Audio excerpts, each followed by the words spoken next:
Olá pessoal, bom, conforme foi dito no último vídeo, quando a gente estava falando a respeito de função do segundo grau, o que que eu fiz? Vou dar um exemplo aqui para vocês, prático, de tudo que a gente precisa determinar. É o que a gente chama, de estudo de uma função. Então eu vou pegar uma função de segundo grau, vou fazer o estudo dessa função, mostrando todos aqueles itens que a gente falou. Eu sei, outro vídeo ele ficou um pouquinho comprido, porque função de segundo grau tem bastante coisa, por estudo num vídeo só, para a gente não perder a linha de raciocínio. Então, como eu disse, aquilo é a teoria, eu vou mostrar aqui na prática como a gente aplica, como a gente verifica cada um daqueles itens, e depois vou dar exemplos de aplicações no cotidiano, aplicações no dia a dia, em relação a essa questão de função de segundo grau. Então, vamos lá. Bom, a função que eu estou trabalhando é essa daqui, ó. Coloquei uma função f de x, que também pode ser chamada de y, x ao quadrado menos 4x menos 5. Lembrando que isso é uma função de segundo grau, porque o x está elevado a 2. Daí vamos começar a retirar os itens que a gente tem. Então, por exemplo, olhando para a função, quem é o a? O a vai ser 1, porque o a é sempre o número que acompanha o x ao quadrado. Como não tem ninguém, é 1. Quem vai ser o b? O b vai ser menos 4, que é o valor que fica com o x. E quem vai ser o termo independente? O c vai ser o menos 5. Automaticamente, a gente já sabe que o gráfico ele cruza o eixo y no menos 5, porque isso daqui já é o valor que a gente tem lá no cruzamento, depois eu vou mostrar isso daí para vocês. Bom, então já tem os valores de A, B e C. Antes da gente determinar as raízes, vamos pensar o seguinte. A gente sabe que o gráfico é uma parábola. Qual que vai ser a concavidade dessa parábola? A gente vai ter concavidade para cima. E por que que eu sei que isso é concavidade para cima? Porque como a gente falou que o A vale 1, o A é maior que zero. Então percebam que a gente olhando para a função, a gente já consegue determinar um monte de coisa. Então eu sei que é concavidade para cima, eu sei que eu tenho os valores de A, B e C, eu sei que cruza o eixo Y aqui no menos 5. Vamos agora determinar então as raízes dessa função. Para a gente determinar as raízes, é só a gente igualar ela a zero. Então, x ao quadrado menos 4x menos 5 igual a zero. Quem vai ser o delta? O delta é b ao quadrado menos 4 vezes o a vezes o c. Tomem cuidado com o sinal. Então, aqui nós vamos ter 16 menos com menos mais. Então, a gente sabe que o delta vai ser 36.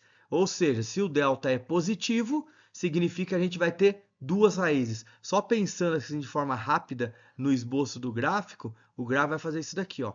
Vai cruzar em dois pontos e vai ter concavidade para cima. Daqui a pouco nós vamos fazer a representação gráfica disso. Quem vai ser o x? Então, o x vai ser menos b mais ou menos raiz de delta, que no nosso caso é o 36, dividido por 2 vezes o a, que vale 1. Estou colocando aqui a fórmula direta, pessoal, mas naquela ideia. Coloquem a fórmula para a gente ir decorando, para a gente ir guardando a fórmula. Como está lá no outro vídeo, eu já coloquei direto aqui.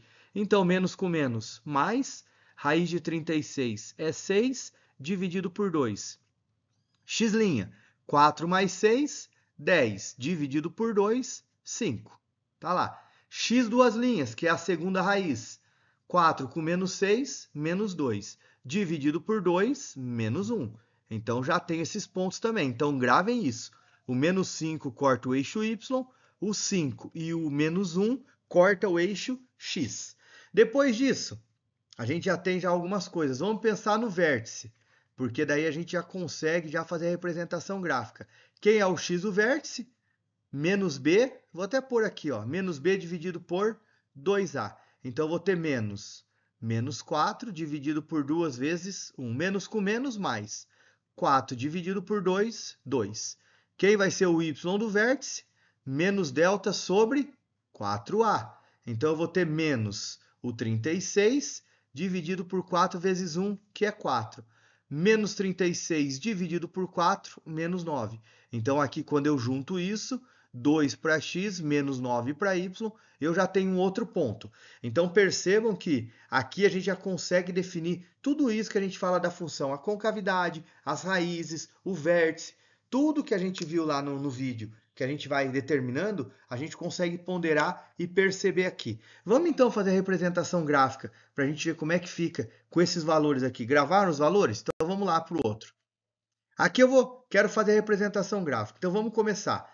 Primeira coisa, vou marcar as minhas raízes. Então eu tenho como raízes o menos 1 está aqui, que a gente determinou, o menos 1 e o 5. Essas são as minhas raízes, que cruzam o eixo x, que é esse eixo aqui, ó.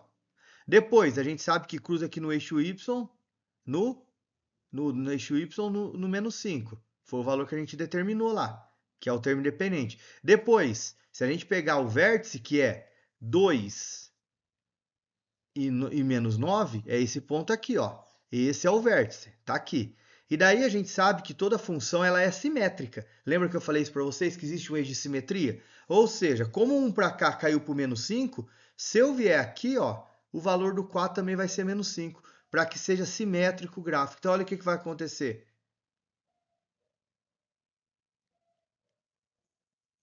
Essa é a nossa parábola, ó. Então percebam que a gente consegue verificar aqui por conta da luzinha, deu uma quebrada, mas isso é a parábola que a gente tem que representa a nossa função. Se a gente for pensar nisso daqui, então vamos pôr aqui, esse é o vértice, esses valores são as raízes, então vou marcar aqui, ó, que eu vou marcar aqui x' e x duas linhas, que são as raízes. A gente tem ela com cavidade para cima, a gente sabe que o A é maior que zero, a gente sabe que o delta é maior que zero. Depois, se a gente for pensar na questão do estudo do sinal, como cruzou desse jeito aqui, aqui no menos 1 e aqui no 5, a gente sabe que aqui é positivo, aqui é negativo e aqui é positivo. Então, esse é o estudo do sinal. Nas pontas, a função ficou positiva, no meio, a função ficou negativa. Então, percebam que a gente consegue verificar uma série de coisas, tudo aquilo que foi falado, a gente consegue verificar aqui dentro do estudo do sinal. Depois, só para complementar, né, uma coisa que nem está lá no vídeo, mas só para a gente lembrar, então daí a gente tem o domínio, que são os valores de x, a imagem, que vai ser daqui para cima, ou seja, os valores que o y tem. Então, percebam que aqui a gente consegue ver de forma bem completa o estudo aí de uma função. Então é isso, pessoal. Peguei uma função, exemplo numérico e calculei.